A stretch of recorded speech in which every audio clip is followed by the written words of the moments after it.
ان هذا القرآن يهدي للتي هي اقوم ويبشر المؤمنين الذين يعملون الصالحات ان لهم اجرا كبيرا۔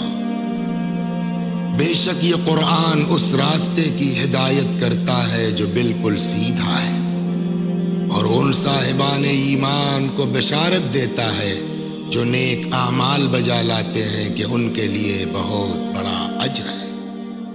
بسم اللہ الرحمن الرحیم۔ معزز ناظرین السلام علیکم، میں ہوں آپ کا میزبان ساجد رضوی۔ آپ تمام ناظرین کا خیر مقدم کرتا ہوں پروگرام سوال ہمارے جواب قرآن مجید سے۔ آج کے سوالات آپ تمام کے درمیان رکھوں، لیکن اس سے پہلے آئیے ہم شو پر ملاقات کرتے ہیں حجت الاسلام والمسلمین عالی جناب مولانا کمال احمد خان صاحب قبلہ کا۔ سب سے پہلے ان کا استقبال کرتے ہیں۔ السلام علیکم۔ وعلیکم السلام ورحمۃ اللہ وبرکاتہ۔ مولانا صاحب، آج بھی امام زمانہ علیہ السلام سے متعلق ہی سوال کرنا چاہوں گا، اور اس کا بھی جواب آپ قرآن مجید کے حوالے سے پیش کریں گے انشاءاللہ، کہ ہم سب لوگ جتنے بھی لوگ ہیں امام عصر سے بہت بے پناہ محبت کرتے ہیں الحمدللہ، اور کرنا بھی چاہیے، اور ان کے لیے دعا کرتے ہیں۔ جب بھی ہم لوگوں کے ذہن میں یہ سوال اٹھتا ہے کہ امام کب آئیں گے، تو ہم لوگ دعا کرتے ہیں کہ ظہور امام کا ہو جائے۔ یہ جو دعا کا کانسیپٹ ہے کہ دعا کرنا چاہیے امام وقت کے لیے، ظہور کے لیے، کیا اس طرح کی باتیں قرآن مجید میں ملتی ہیں؟ بسم اللہ الرحمن الرحیم وبہ نستعین وہو خیر المعین۔ سب سے پہلے تو میں آپ کی خدمت میں یہ عرض کروں کہ حضرت کا ظہور در حقیقت عالم نوع بشری کے لیے، یعنی تمام انسانوں کے لیے ایک بشارت ہے۔ بالکل، یعنی اس طرح پیش بھی کیا جائے کہ حضرت کا ظہور در حقیقت ایک بشارت ہے۔ جس طرح پیغمبر اکرم صلی اللہ علیہ وآلہ وسلم کا مکے میں آنا پوری بشریت کے ایک نجات کا سبب بنا اور ایک بشارت تھی، اسی طرح حضرت کا ظہور بھی تمام عالم بشریت کے لیے ایک بشارت ہے کہ وہ آنے والا ہے جو رحمت للعالمین کا بیٹا ہے۔ بالکل، وہ جو خلیفۃ اللہ فی الارض ہے۔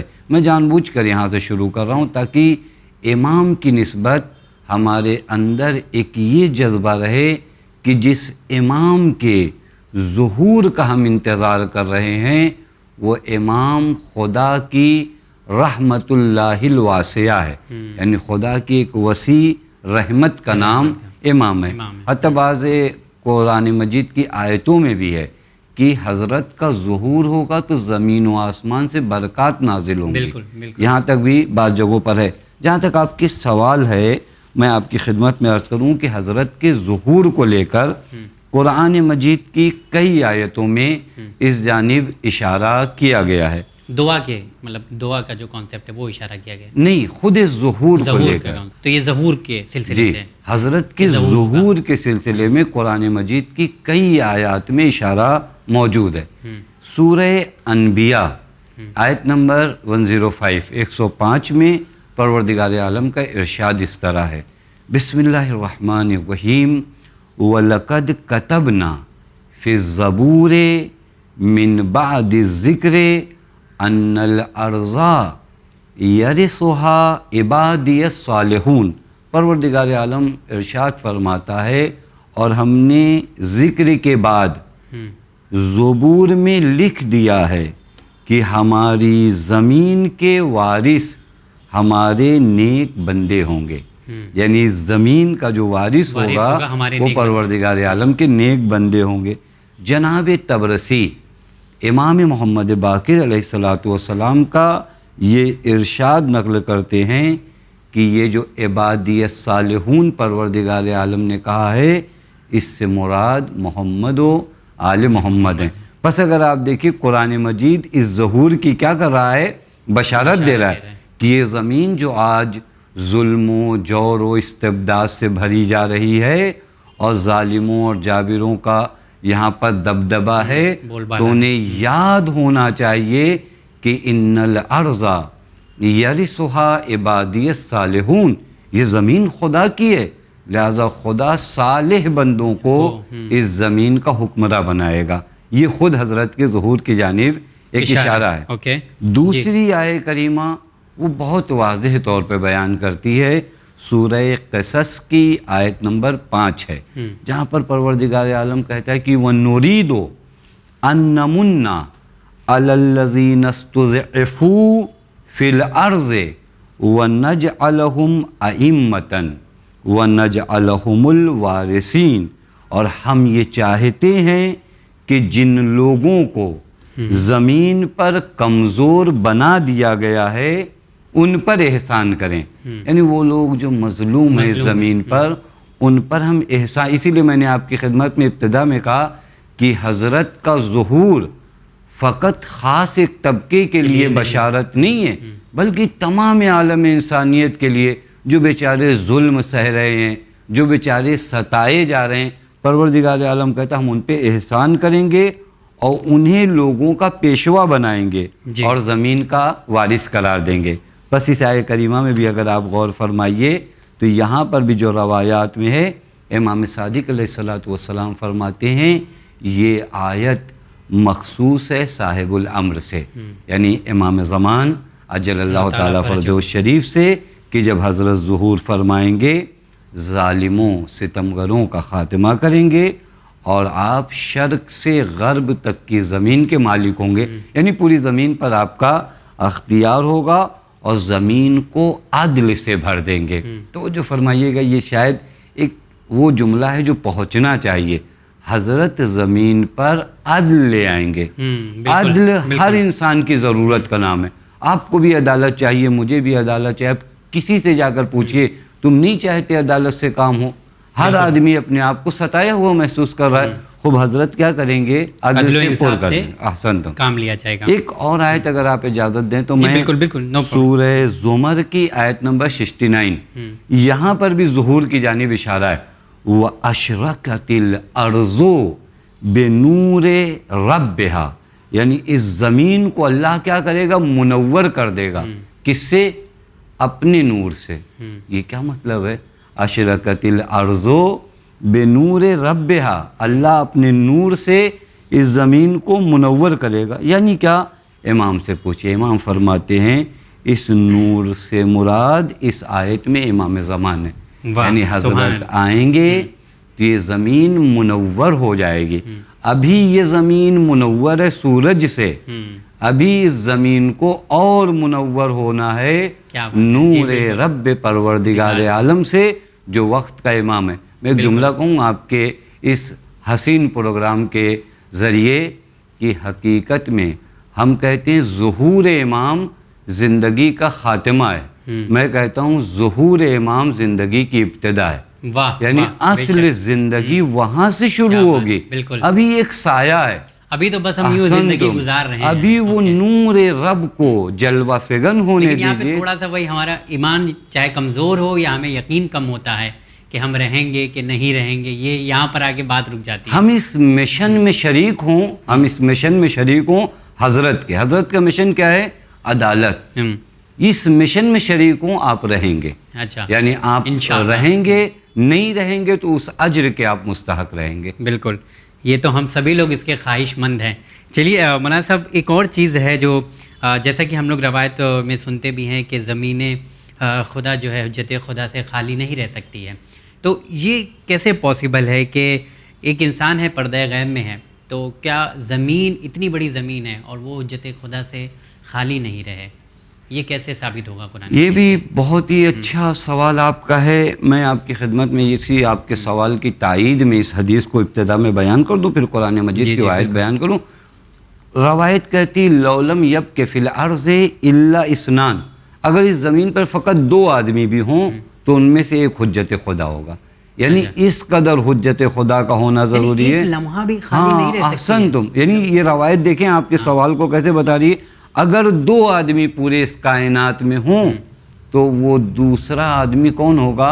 حجت خدا. یا میں اور آسان کروں آپ کو، جناب آدم یعنی پروردگار عالم نے زمین پر پہلے حجت خدا کو بھیجا ہے، بعد میں سب ہے. یعنی یہ حجت خدا کا ہونا اتنا ضروری ہے. اب آئیے چونکہ ہم لوگوں کا موضوع قرآن ہے، ہم وہاں سے گفتگو کرتے ہیں.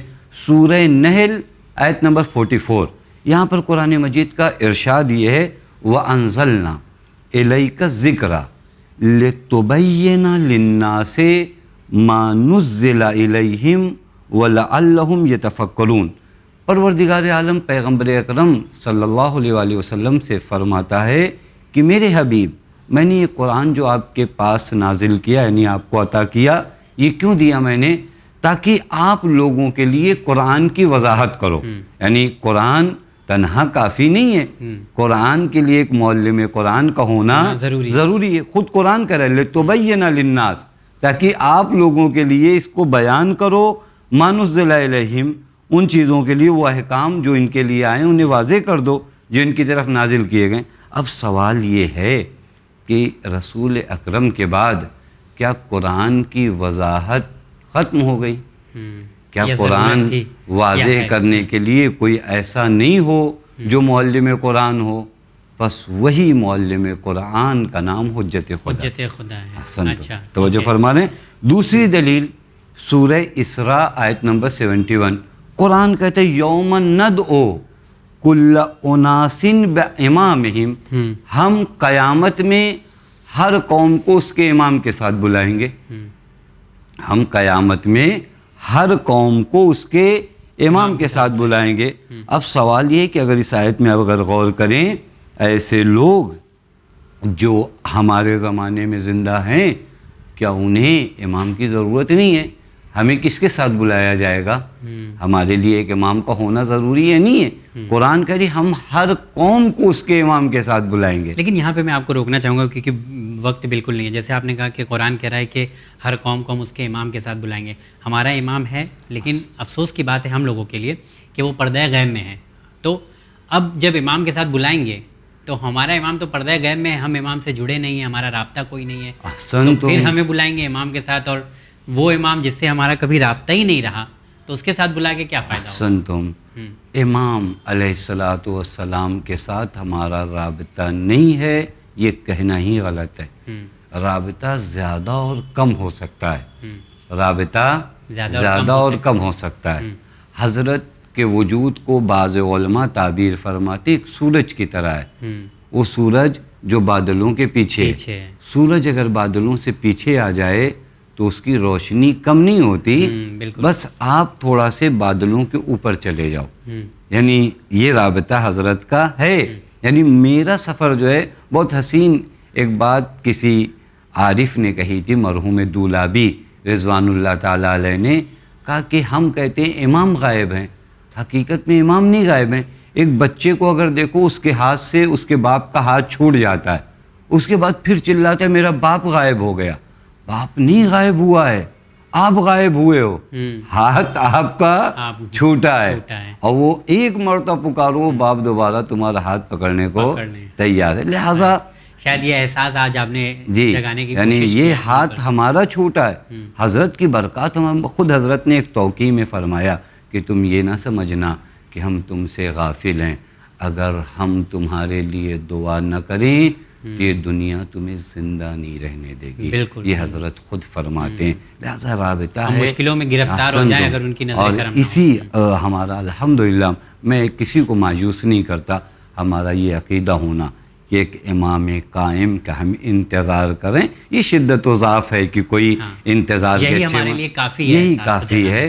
خود بہت حسین بات ہے کہ آپ اس مکتب سے جڑے ہو، بس اور کیا کام کرنا ہے، اور زیادہ یہ ختم نہیں ہوتا ہے، اس کو اپنے تعلقات کو اور گہرا کرنا پڑتا ہے۔ اوکے، تو یہ تو پکا ہے جسے آیت کے حساب سے کہ امام میں وقت کے ساتھ یہ جو آخری زمانے کی امت ہے ان کے ساتھ جائے گی۔ جی اوکے، تو رابطہ اس طرح سے ہمارا برقرار ہے، اس طرح رابطہ، ان کی فرمائشات موجود ہیں، ان کی ہدایات ہم لوگوں کے یہ ضروری نہیں ہے کہ امام وقت ہمارے سامنے بیٹھے ہوں، ایسا کچھ نہیں ہے۔ دیکھیں امام، ایک اور اگر وقت آپ اجازت دیں، امام حاضر ہیں، امام فقط ظاہر نہیں ہے۔